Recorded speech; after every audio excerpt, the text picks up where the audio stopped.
Thank you for joining us this evening, especially during tulip time. I know you guys are taking time out of your schedules to be here with us to hear this very important information.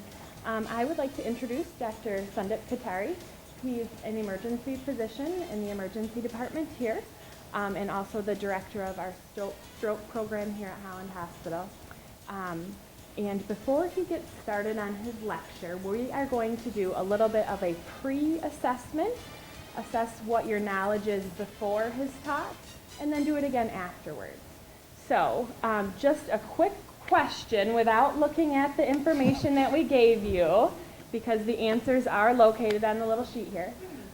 If I ask you what it means to say, what is a FAST exam, or what is the symptoms of a stroke according to the acronym FAST? Can anybody tell me what F stands for? Face. Face. What about the face? Drooping. Is it drooping? Okay. How about A? Arms. Okay, good. S? Speech. Speech. Perfect. You're not cheating, are you? All right. And how about the A student? How about the T? Timing, making sure things are timely. Great. Well, he is going to go into more detail about the FAST exam, how to do that, what to look for in people who are having stroke symptoms. So, Dr. Sun. All right, so real briefly about myself, I was actually a Michigan kid. I've been born and raised over on the east side of the state and now been converted to a west sider. So for the last 12 years or so, I went to the University of Michigan for undergrad, Wayne State in Detroit for medical school, and then had to go down to Ohio, as painful as that was, for the University of Cincinnati for my emergency medicine training, which actually was quite fantastic. And that's kind of where my interest in stroke kind of began. At the University of Cincinnati about 15 years ago, one of the big kind of landmark trials for stroke care, University of Cincinnati was one of the major centers.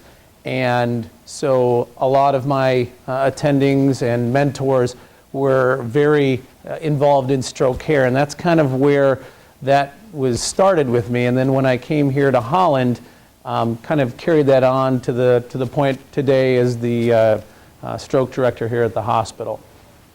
I'm a pretty casual, informal guy, so if at any point you guys have any questions or anything during the lecture, just raise your hand. I don't mind stopping at all.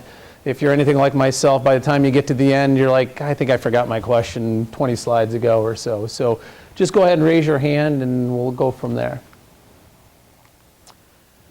So the first thing is what is a stroke?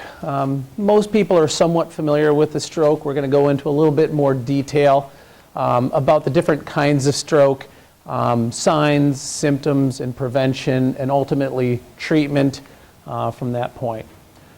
So in brief, a stroke occurs when basically a blood vessel that carries oxygen and other nutrients to the brain is disrupted. And it can be disrupted in two main ways. It can either have a blood clot, okay, where something just blocks the entire blood flow to a specific area of the brain, or the actual artery ruptures, okay? And if you can imagine kind of like a garden hose, if you get a blockage of something in the hose, it doesn't get water to your lawn. And also if the garden hose breaks open, no water is going to get to the end. Now there are two major kinds of strokes. One is the blood clot, or what we call as an ischemic stroke, okay? And then there's the ruptured blood vessel type, which are called hemorrhagic strokes. Now the vast majority, over 85%, are the blockage types, okay? And that's what a lot of our, especially in the emergency room, a lot of changes have occurred probably in the last, especially within the last year, in the treatment of ischemic strokes, to the point where I've had to redo the lecture that I've given the nurses over the last year. It was one lecture that was planned to be for all the nurses. I had to change it throughout the year because things were just rapidly changing on different treatment modalities. In brief, there is different types of hemorrhagic strokes. There's two main hemorrhagic or bleeding type of strokes. And it really just talks about where the bleeding occurs, whether it occurs inside the brain, which is an intracerebral hemorrhage, or on the outside of the brain, and the blood leaks into the fluid. The other type, what we talked about, are the blood clot types, and there's two major forms of them. Number one is where you actually get some plaque buildup. As we all get older, we all form plaque within our arteries, okay?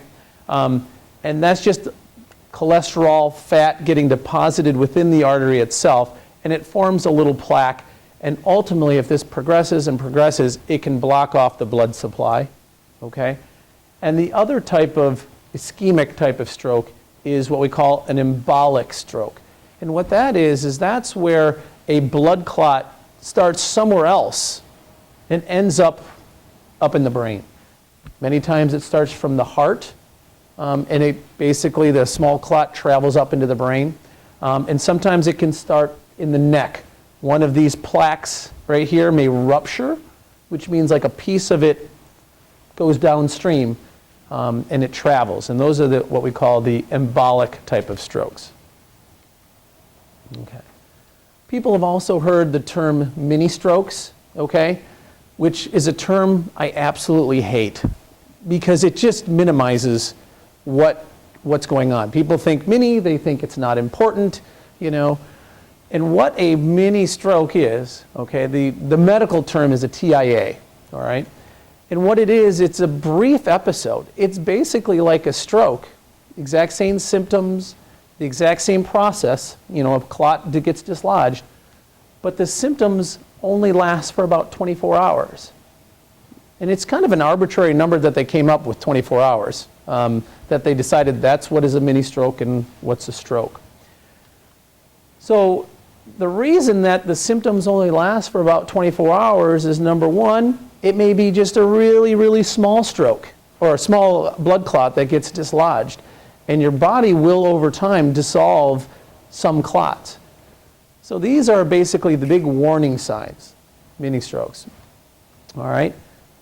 About 10%, these are some studies that have been done, 10% of people that have had a TIA, okay, will go on to have a full-fledged stroke within 90 days. That's 1 out of 10. And half of those people, so 5% of the total, will have that stroke in the next 48 hours, the next 2 days, which is really a remarkable number.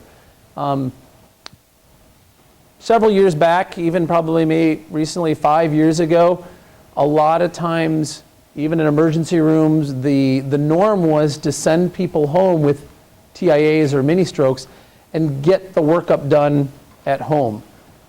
That pendulum has begun to swing back where we're a lot more aggressive with these TIAs because we realize how significant this is. So the take-home message on mini strokes or TIAs are, they're very serious. A lot of time people will say, you know what, my arm really wasn't working real well, but I'll just sleep it off and the next morning it's gone. They think, oh, it was nothing. That's a big red flag, okay? So if you ever hear with yourself, significant other, ever have any of the symptoms that we're going to talk about, even if it's brief, even if it's for an hour or two, 20 minutes, take that seriously, get to the hospital, get checked out. Question is how severe is stroke? Okay, well, it's pretty significant. 800,000 people will suffer either a TIA or a stroke in the US alone every year. So that is a whopping number, just under 1 million. 137,000 deaths annually, and it's the 4th leading cause of death in the United States and the number 1 cause of disability, medical disability in the country. And here, just in the Holland area, in 2010, 240 people got discharged with a diagnosis of a stroke. So that's basically, 12, 20 a month. So basically 2 out of every 3 days, someone is getting discharged from the hospital with a stroke. Not to mention how many people may have stayed at home, didn't come in and get checked out, or gone to maybe, Zealand or another facility. This is one of the things that I think most people actually kind of, in retrospect, when they come in, after they've come in and maybe their significant other, their family member was maybe slurring their speech for a while. At the time, they didn't necessarily come rushing in, but once you kind of sit there and you're talking like, yeah, I'd heard about that, maybe that was a sign and symptom of a stroke. So that's why I really want to stress the importance of the signs and symptoms of the stroke. And they're really quite vast, but I tried to kind of narrow them down as much as we can. And that's what the mnemonic is really helpful for. Because even as physicians, some people come in with very atypical symptoms, and it's very difficult. So we tried to keep it real simple and straightforward and easy that everyone can recognize. First of all, numbness or weakness, specifically on one side of your body. If you have any sort of dysfunction, like your hands falling asleep, besides, we've all fallen asleep on our arm, wake up in the morning, you shake it off, it's good. But if that is a persistent, happens during the day, potential sign of a stroke. Any sudden onset of confusion or trouble understanding someone, and that comes to the S in the speech for the FAST mnemonic. Do they have slurred speech, garbled speech, or just don't make any sense? They start talking about, random things that just don't make sense, putting words that don't go together. Basically, that's a potential stroke to the language portion of your brain. This is one that I think a lot of people don't realize is trouble with your vision. Okay? Your eyes are controlled by nerves coming from your brain. So double vision. They normally work together and in tandem, and that's why you don't normally have double vision.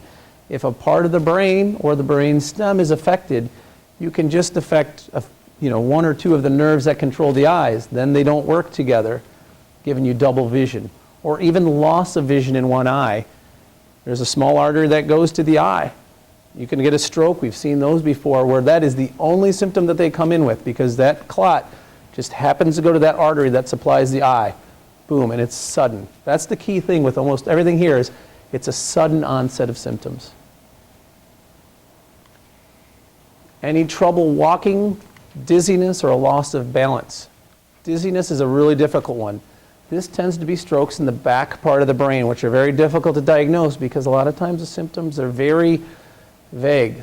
Several people will have something that's called vertigo, which is just a normal, or not a normal, but a benign condition of the ear and the middle ear. But if someone has trouble walking, they tend to be leaning one way when they walk, or they just feel like the room is moving. It's a sign of a stroke.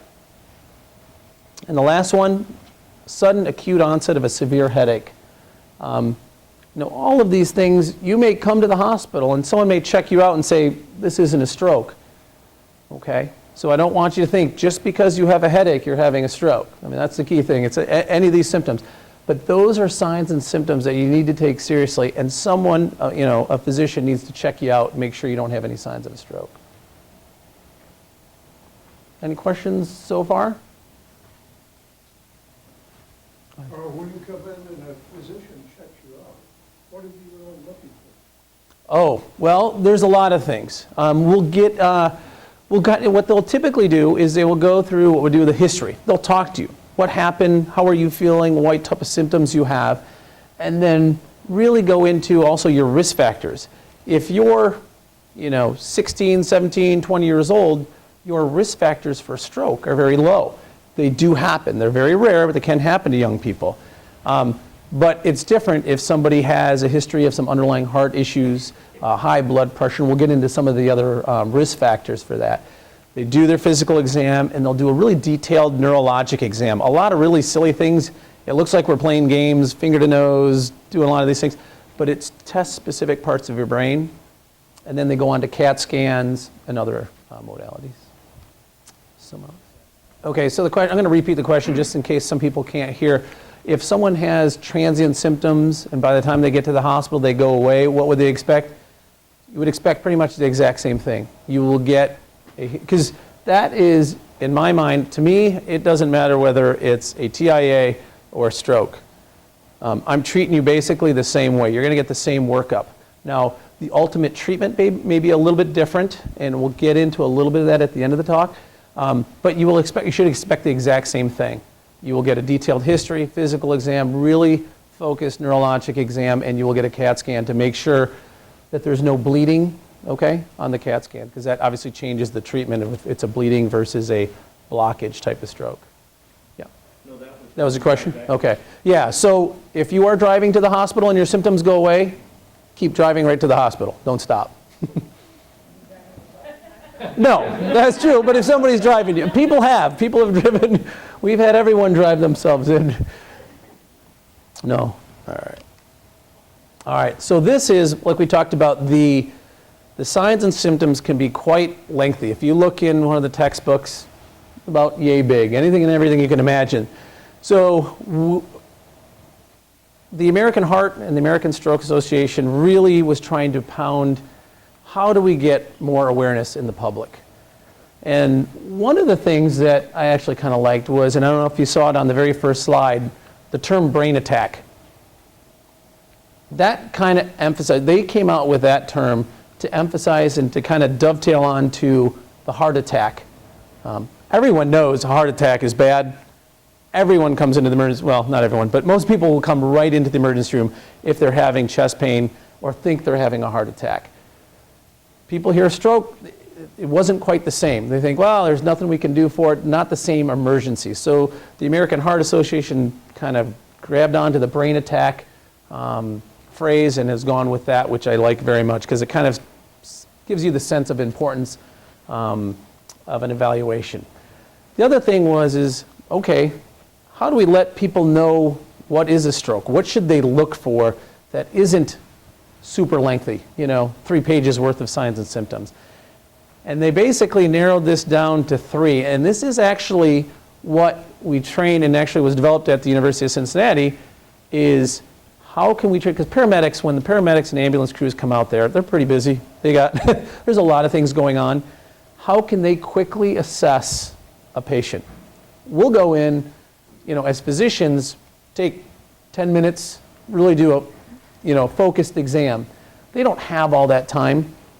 And so this is used with the paramedics, but we've also now are really pushing, you maybe have seen ads on TV, on billboards, stressing the importance of this mnemonic, FAST. And as we talked about, F is facial droop. As you can see here, one side moving, one side not moving so well. And that's basically all you need to ask somebody to do is just tell them to smile. It should look symmetric. Both sides should come up. Both eyes should be able to move. If not, call 911. A is for arm. Simple test. You just have them hold their arms up. If they can hold their arms up equally, great. If someone may have a stroke, you will see one side start to drift down, or even sometimes just their hand will turn a little bit. But a lot of times you'll see it drop. Okay, and that's an arm drop. Third thing is the speech. Okay, anything abnormal, slurred, garbled, or nonsensical speech, all signs of a stroke. And then the last one, time, and that's what we can't stress enough. People, and part of this was our own fault. Up until probably 15 years ago, it was just, well, they've had a stroke, there's not a whole lot we can do for them. And unfortunately, that mentality, it takes a long time to turn that mentality around and realize that now time does make a big difference. Okay? There are certain drugs that we can use that in really specific cases that if you come to the hospital within 4.5 hours, you're a candidate for a special kind of clot busting drug called TPA. It used to be 3 hours, and just about a year ago, they've extended the window out to 4.5 hours. Okay? So really, time. Do not wait. Don't wait an hour or two to see if your symptoms will get better. Don't sleep on it. We get a lot of morning strokes. I didn't feel so great at 10 o'clock. My doctor's office is closed. I just wanted, I'd go to sleep, see if it's there in the morning. We lose 50% probably of, our armamentarium because we're outside that time window. So if you're home alone, like you said, we don't want you driving, call 911. That's what they're there for. And not only does that help you get to the hospital, but it helps us get ready. Here in our emergency room, we have certain protocols in place. If paramedics call or a doctor's office calls, say, hey, we've got a potential stroke patient, and we land within the 4.5 hours, we start getting things ready before you've even arrived to the hospital. We get drugs pulled out, we have all our tests, we clear the CAT scan table so everything can run as fast as humanly possible to get all the data that we need to potentially treat you. So once again, don't wait. There is no speed limit when it comes to getting treatment for a stroke. Don't call your doctor. Don't call your family. Don't sleep on it. Just call 911 and get to the hospital. And I think part of, is it next month? The physician lecture series is on, yes, June 13th. It's on urgent care versus the emergency room. When to go where. They want no part of that there at the urgent care. It's just not built for, that's not what they're built for. Because we need CAT scans and you need a whole team of people to take care of a stroke. So come right to the emergency room. All right. This is what we're going to kind of get into. I'm kind of leading into your question about, what to expect if you come to the hospital and you may be having a stroke. One of the things as physicians we do is with any disease, whether it's a heart attack or intestinal bleeding, pneumonia, is we go over your risk factors. And these are the big risk factors for stroke, okay? High blood pressure, a big one. Atrial fibrillation, smoking, diabetes. African American race, you're at an increased risk of strokes. Unfortunately, high cholesterol, obesity, and high alcohol or drug ingestion. Now, most of these things you don't have direct control over, okay? Unfortunately, if you have high blood pressure, you can obviously take medications to control it, but you can't help whether you get high blood pressure in majority of cases. The things that are reversible are the things that we really, want to work on. Smoking and obesity, okay? And a lot of these things all tie in together. Obesity leads to type 2 diabetes and leads to high blood pressure. So a lot of these things are kind of like dominoes. If you've got one, it can potentially lead to the other one. And the more risk factors that you add on, the much higher risk you are of developing a stroke. So we're going to go into some discussion about different risk modifications. How can we change these things? Oh, sorry. The question is if you've had a pulmonary embolism, which is a blood clot into the lung, okay, does that put you at increased risk of a stroke? No.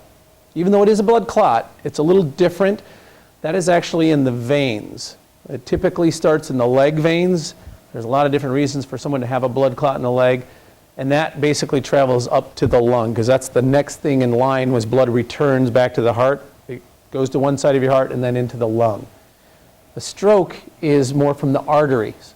So that comes basically straight from the heart. First place it goes is up to the brain. And actually, a lot of times you will be at a little bit lower risk because the treatment is Coumadin or a blood thinner. And when you're put on a blood thinner, you're less likely to form clots. And as long as you're in the right therapeutic window for your blood thinning medication, you're less likely to have ischemic type of strokes, okay? But you can get bleeding type of strokes, unfortunately, so. All right, so the first one we want to talk about is high blood pressure, all right? Anything 140 over 90, and just recently they're dropping that number down to 135 over 85, okay?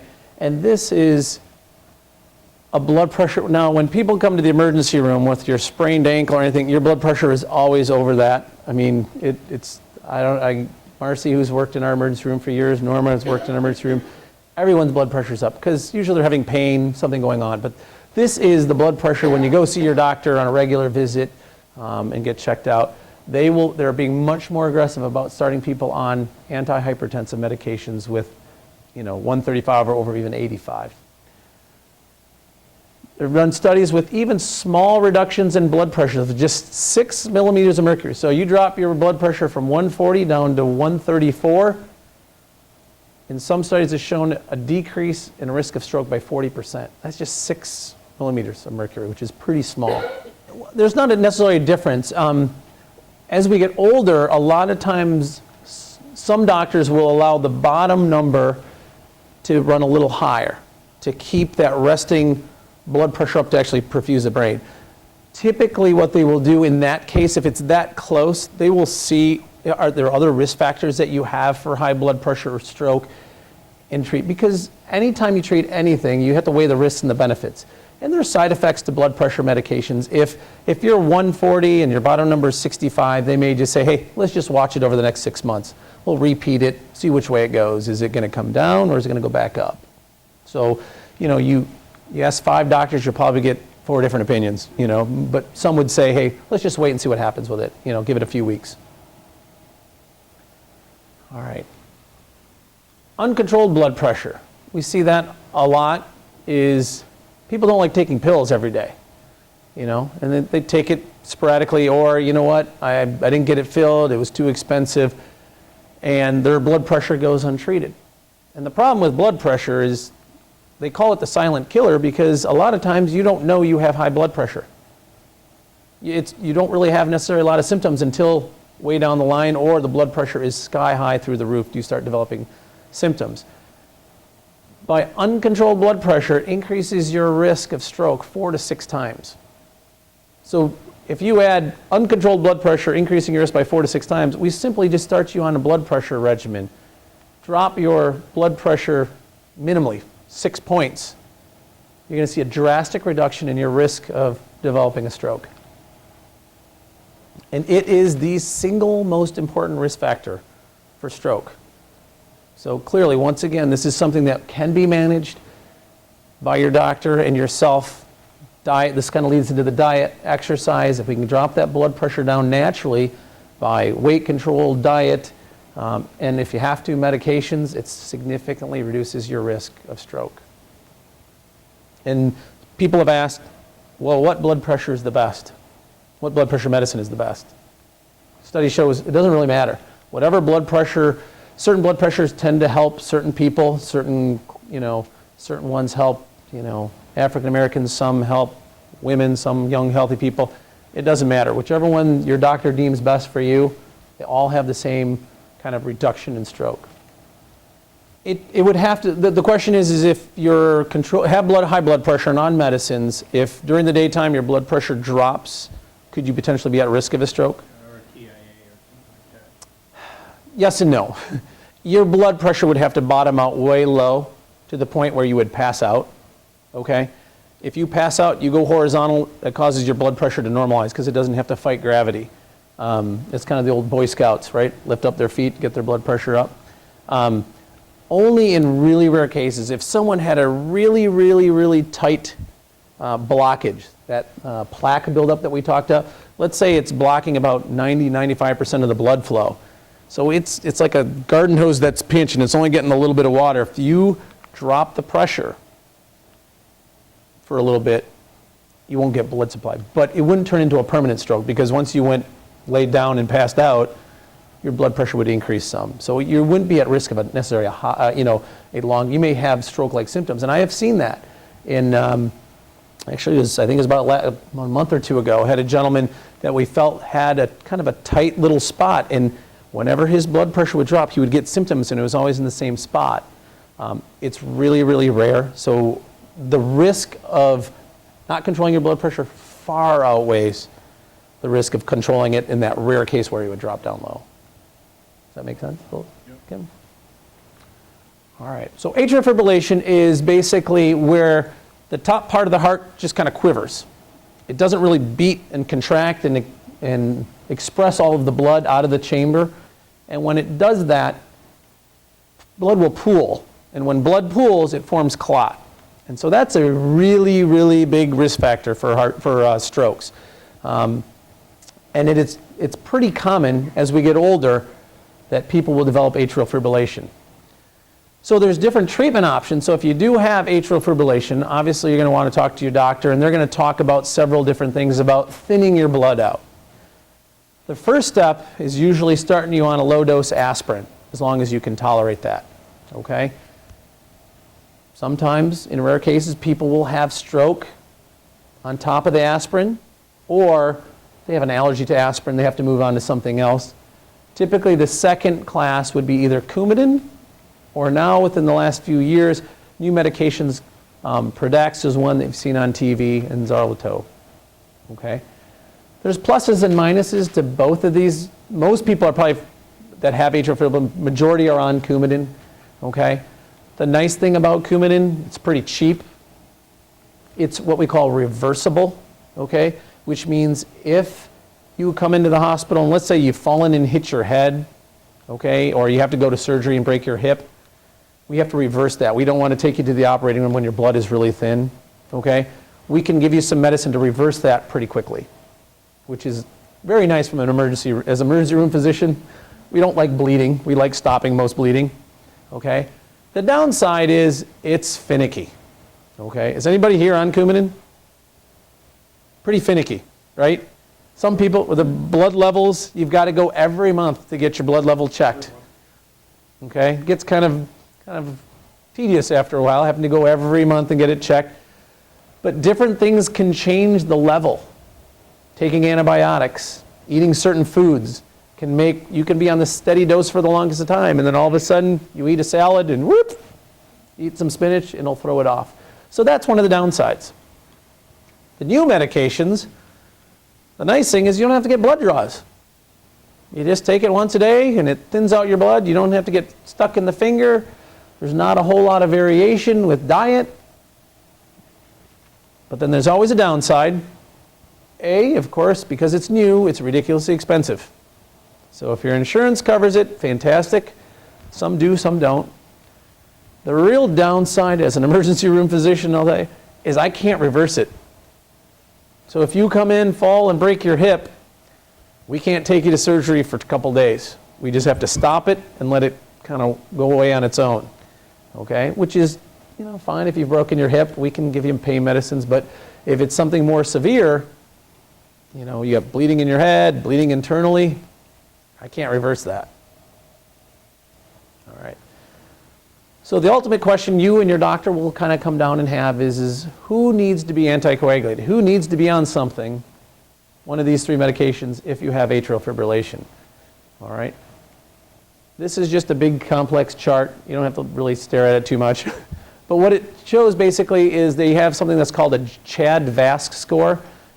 This is what your doctor is going to look at, okay, to decide whether you need to be anticoagulated, okay? And this is relatively new, probably in the last year or two. They added some things. It used to just be the CHAD score, and now they added all the other things because of the clinical significance. And they have found that if you have a score of greater than or equal to 1, the recommendation is oral anticoagulation, which is blood thinning.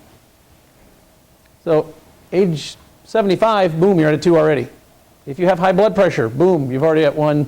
So really, almost everyone who has atrial fibrillation should have some form of anticoagulation. All right. Here's the other chart, which is the risk of bleeding. So this is where your doctor is going to sit down and add up this score and add up this score. Okay? These on the left hand, or on the right, your right hand side, are risks of being anticoagulated. And if you add up to greater than or equal to 3, your risk of bleeding is significantly high too.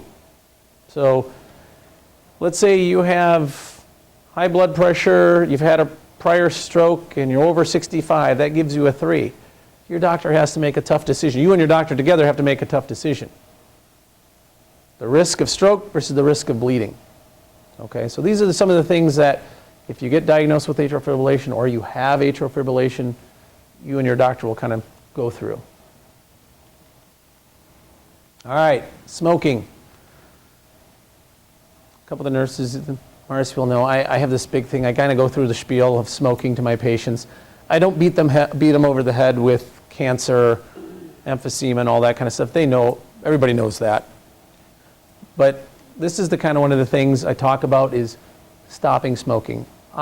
If you stop, that's fantastic. But if I can get you to cut down on how much you smoke, not only from a heart standpoint and other things, but from a stroke standpoint, every cigarette helps that you quit and cut back. Relative risk of a stroke in a heavy smoker, which they classify as over 40 cigarettes in a day, was twice as likely as somebody that only smokes 10 cigarettes. So it does make a difference how much you smoke, whether it's 1 pack or 2 packs. It's kind of everything. Nicotine is part of it. It's kind of everything. I don't personally know of any research yet. There may be some, but I haven't seen anything that I can give you good odds. I mean, it's better than real cigarettes. You know, then you add on emphysema and all the other things. So, the also is well, I'm 55. I've been smoking for 30 years. What's done is done. That's the other line we kind of get periodically. And that's not true either. Your risk will start to decrease 2 years after you've quit. And basically, if you've stopped smoking for 5 years, you're at the same risk of having a stroke as someone who never smoked. So, I don't know if anyone's loved ones or significant others or family members smoke and ever give you any of those lines, you can tell them that it does make a difference. Smoking less, and if you can quit, it doesn't matter how long you have been smoking. You will see, basically, you can get back to the same risk level as non-smokers. And I know a lot of the data is very similar when it comes to lung damage, risk of cancers, and all those things too. And then obviously, we all know secondhand smoke is bad from a lung standpoint and malignancy standpoint. But it's also, secondhand smoke does increase your risk of stroke. So even if you don't smoke, but your wife does or husband does, that puts you at a higher risk. All right. Diabetes. First thing is don't smoke. Diabetes and smoking is a lethal combination. Each one in and of itself puts you at a much higher risk of strokes, heart attacks, blindness, all those kind of things. You add them together and your numbers go through the roof. Checking and controlling your blood sugars. You can't help that you may have developed diabetes, but what you can do is be aggressive about managing it, eating the right things, diet, checking your blood sugars. You'll see some people, and some of the best ones are kids. The ones that totally will break your heart, you will see 8, 10-year-olds that religiously will come in, they check their blood sugars, they know about it, and then you will get a 40-year-old person who checks it once a week. You know, it's too much for me to handle. I can't remember dosings. And I always tell them, we got 8-year-old kids that can do it, and they do it religiously and such. So that, you control those blood sugars, it lowers your risk. Exercising regularly not only helps with the weight that we talked about, weight, cholesterol, all those things kind of in obesity all work together, but especially in type 2 diabetics, if you can control your weight, lose the weight, a lot of times people can ultimately wean down their dose of their insulin or their oral diabetic medications and sometimes even get off them. Proper diet. I'm not great myself, I'll admit, when it comes to eating, like what has a lot of carbs, what has a lot of fat. I mean, the obvious ones I'm pretty good with. My wife is really good at it. She worked when she was in college in the dietary section up at Munson, and so she's really good about that kind of stuff. And I'll admit, I'm not great with it. So I tell my patients, listen, if I can't remember, what I'm supposed to eat, what I'm not supposed to eat, all those kind of things, ask your doctor for a dietary consult. Go see a dietitian. They're amazing. They can tell you everything and anything and make it real simple and easy for you to manage your diabetes and still, eat some good stuff. Cholesterol. So this kind of goes back to, I think it was the second slide where we talked about plaque buildup in the arteries. Okay? What happens is you hear about the good cholesterol and the bad cholesterol. LDL is the bad cholesterol, and that's the one that kind of gets planted. This is the wall right here of your blood vessel. Blood is flowing on the inside in here, and what happens is the cholesterol starts to build up, and this yellow thing right here is the plaque that starts to form in your artery. And this is the same thing that will happen within the heart when people have heart attacks too. All right? What happens, and the HDL, which is your good cholesterol, actually will help kind of break this down and make it a little bit smaller. So that's why your doctor will tell you, Good cholesterol is good because it's helping actually reduce the amount of plaque, okay? What happens is with the clot type, the thrombotic type of stroke, is these plaques will sometimes become unstable and they rupture. So a couple pieces flip off, okay? Well, your body thinks it's kind of bleeding on the inside, so here's that ruptured plaque, and it starts to form a clot because it kind of thinks you're bleeding, just like when you cut yourself. So it sends certain blood products to the area to stop bleeding. Well, the problem is it can completely occlude. If it continues, it completely occludes the artery, and that's how you develop into a stroke. So that's why the cholesterol, that's kind of the why cholesterol is important when it comes to strokes. Statin drugs, Lipitor, Crestor, Zocor, I don't know if some of you are on different type of statins, and that's the class of medications that they use. These will help reduce strokes by 15%. So this has been another whirlwind treatment option, well not treatment, but preventative option for your doctor to help prevent strokes. Cholesterol is lowered by exercise and obviously proper diet, like we've talked about, not to mention with the diabetes. Good foods, fruits, whole grain, lean meats, unsaturated oils. The bad foods, fatty meats, processed, bologna, salami, all that kind of stuff is bad cholesterol. And then the other thing is if you've been told you have high cholesterol, you need to get it checked periodically. Get your annual visits. They will check your LDLs and HDLs. They will try initially for you to control your cholesterol using natural things, changing your diet, exercise. If that doesn't work, then they'll start talking about statins and other medications. Okay? Every 2 to 3 years, you should get your cholesterol checked, even if you don't have cholesterol. For men over the age of 45, women over the age of 55. Okay? Family history, or if you have a history of high cholesterol, even more frequently. All right, so that's kind of help with prevention.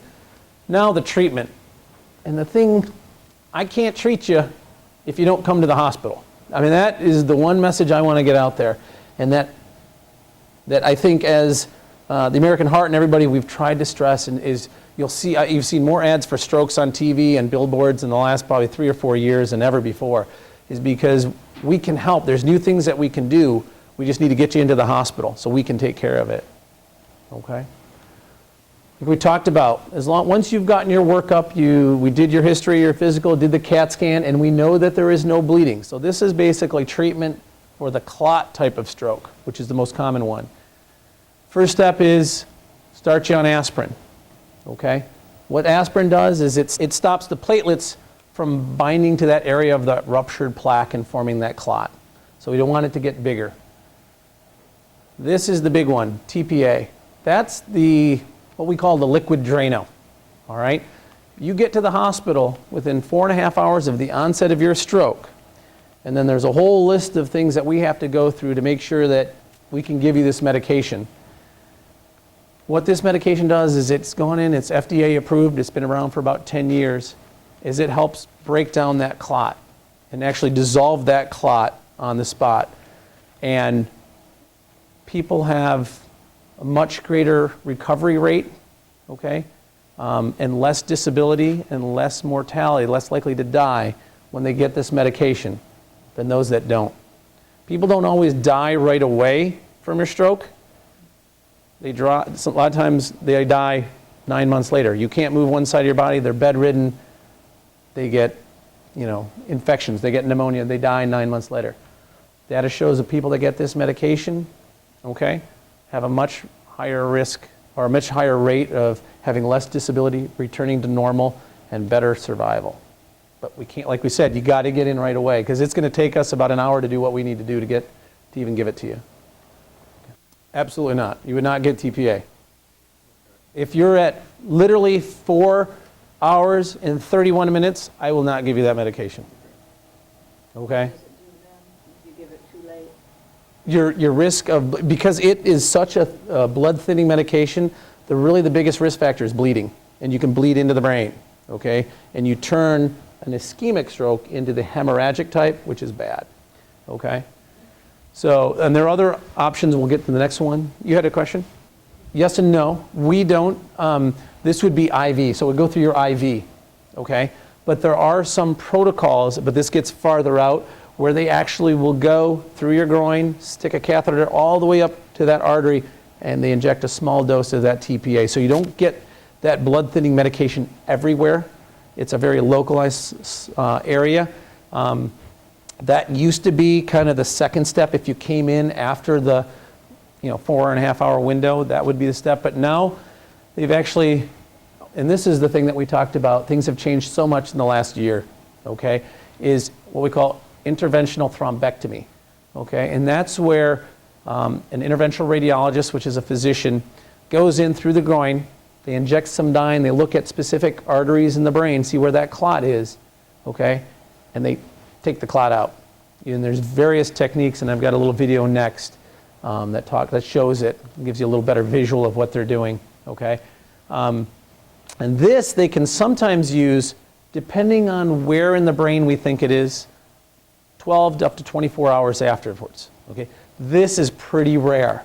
As aggressive as I am with stroke care, I have probably sent maybe 2 or 3 in the last year for that, okay? And that takes a big tertiary center. We don't do those here because you need interventional radiologists 24/7. So those people get typically shipped to St. Mary's or even to Spectrum Hospital. All right, other treatment, aggressive physical therapy, okay? We get these people up, our physical therapy department works with them pretty much that next day after their stroke, getting them to start using the affected side, or working with their speech if their speech is affected. And aggressive physical therapy makes a huge difference.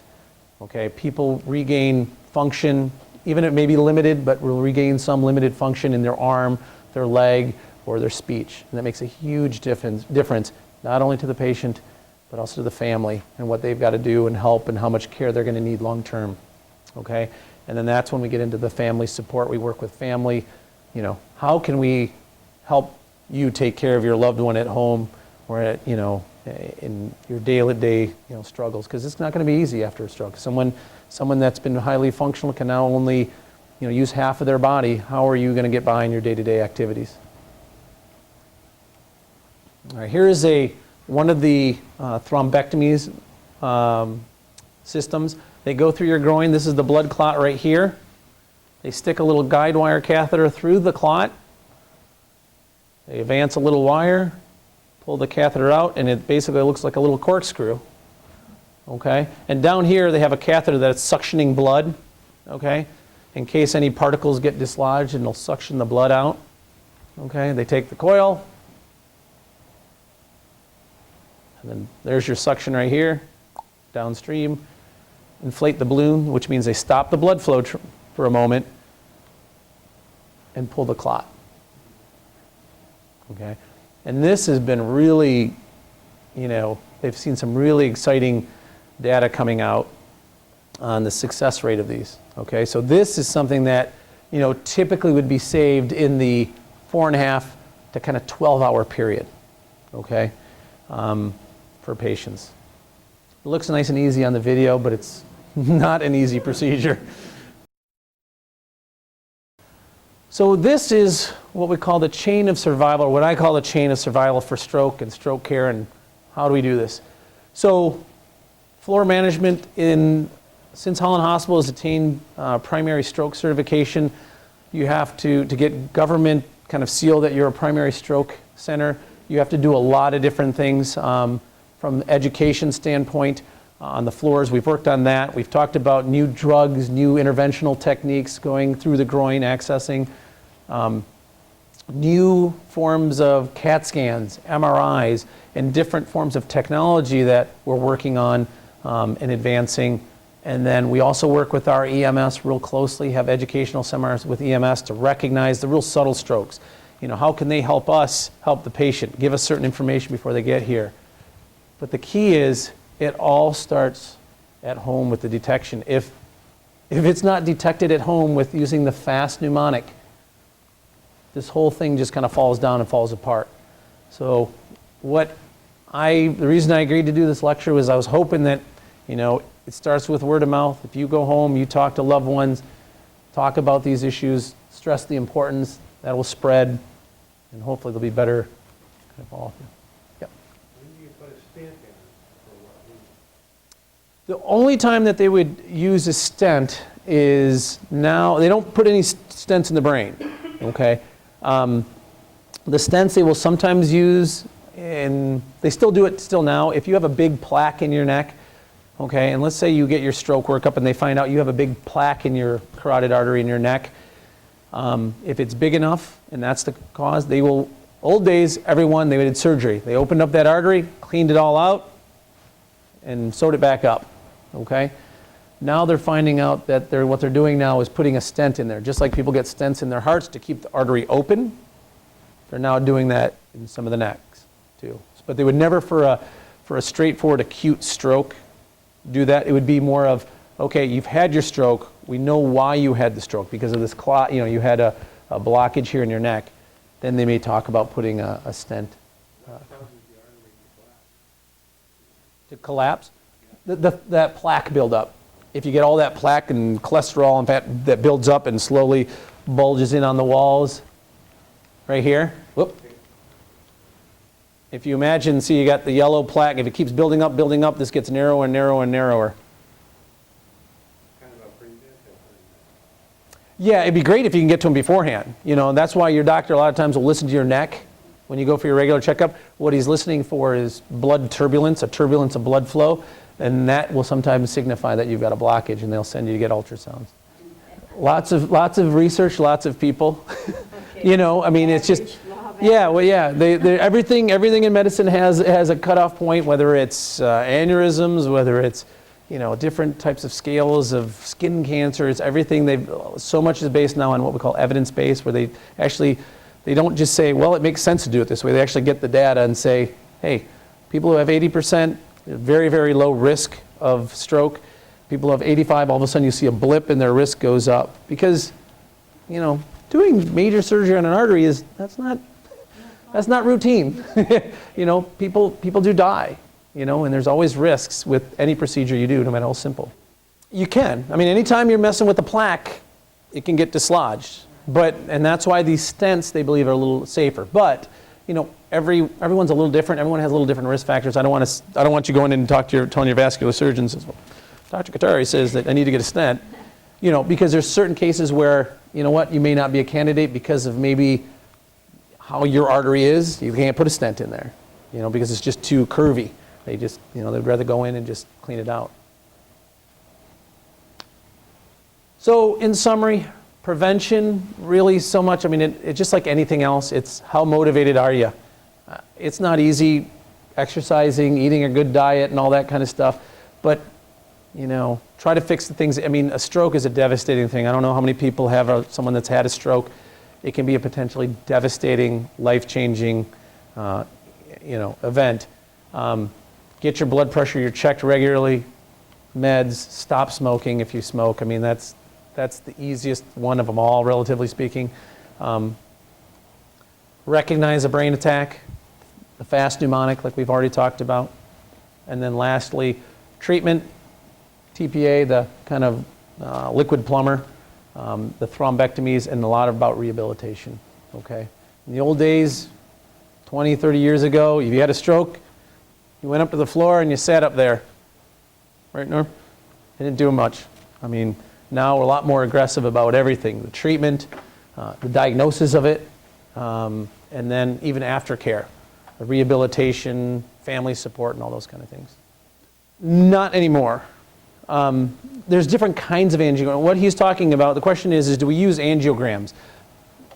The old kind of term of angiogram was literally where they just went in and squirt some contrast and kind of took some plain x-rays. Now they do CT angiograms, where you get some contrast put through your IV while they're doing the CAT scan to look at the blood vessels. That is actually probably going to be the new trend over the next year or two, is that everybody that gets a stroke is going to get a CAT scan, a regular standard CAT scan looking for bleeding, and then the CT angiogram, okay? And it's also been replaced with MRIs and MRAs, which are, MRAs are basically an MRI with the angiogram where they can actually look at the blood vessels. So the straight, old-fashioned angiogram is kind of, I can't remember the last time I'd heard of one. Now it's all CT angiograms or MRAs. So looking, and that basically just tells you the anatomy of where the arteries are and where the blockage might be. From atrial fibrillation? Yes. Absolutely. That's one of the probably the leading reasons that people will have stroke. What atrial fibrillation is it's where the top part of the heart, it doesn't contract and beat normally. It just kind of quivers, okay? And when that does, blood will just kind of pool around. Instead of getting pushed out into the ventricle, it just kind of pools. And what happens is clots will form, okay? And then when clots form, at some point it can get dislodged. So that's why we talked about kind of all that anticoagulation, putting you on aspirin, Coumadin, or Pradax, or one of the new ones. What a dissection is if you imagine that the artery is kind of like a roll of paper. It's got multiple layers. Someone's not going to like that I did this to their mouse, but yeah. Okay, that's your artery. It's got multiple layers that are, and what happens with a dissection is one of the walls, the blood gets torn through and it tears through one of the walls, okay? So that, it is a form of stroke, but it's different. It has nothing related to the atrial fibrillation or anything of that nature. That was just, we see that actually in young people. That's what you will see in young people. It's called a carotid dissection, which is the artery in your neck usually. Trauma patients, and believe it or not, there's a higher incidence with chiropractic manipulations. So that's one of the questions you'll hear. If someone comes in with stroke symptoms, neck pain, one of the common questions, have you seen a chiropractor recently? So it's rare, but I've probably seen it twice.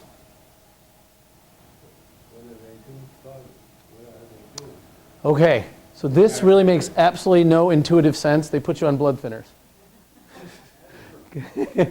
Yeah, they put you on a blood thinner. What do they do that causes it? A lot. It's just the trauma. It's just the sheer force, like in car accidents and that kind of such. Sometimes it can be certain medical conditions. People have a connective tissue disorder, which means this is connective tissue. It's just weaker than the average person. It just pulls apart. What is the chiropractor doing to cause it? Well, it's a sudden rotation. They're doing a manipulation, and it's just enough to fray the artery. Yeah. Yeah. Not really a question, but I'd like to thank you for taking time. Oh, my pleasure. My pleasure. No problem at all. All right. Hey, thanks. Thank you all for